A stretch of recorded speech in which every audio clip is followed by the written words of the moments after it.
na ndị ọma na-ege ntị, izu Igbo bụ isiokwu anyị taa, ya bụ Igbo week.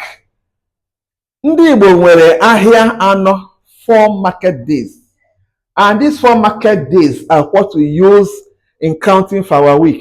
Ya bụ na ahịa anọ ndị Igbo mebere otu izu Igbo. Ahịa ndị a bụ Eke, Orie, Afọ, Nkwọ. Eke, Orie, Afọ, Nkwọ. Otu izu Igbo, ahịa anọ, ya bụ ụbọchị anọ. Ụbọchị anọ bụ otu izu ndị Igbo, ya bụ 4 days make Igbo 1 week. Izu asaa mebere otu ọnwa, ya bụ ụbọchị anọ ndị a bụ otu izu.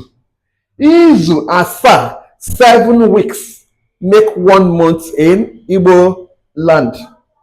Izu asaa mebere otu ọnwa, 7 weeks make 1 month in Igbo culture. Ọnwa 13 mebere otu afọ.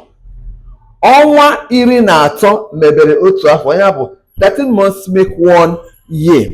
N'ime isiokwu nke anyị mere ụbọchị taa, ihe m chọrọ ileba anya bụ lee anya n'okwu ndị a gbara elu na ha: ụbọchị, day, izu, week, ọnwa, month.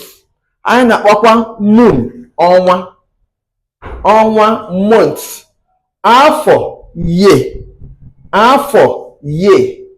Lekwa anya ọzọ: ụbọchị, day,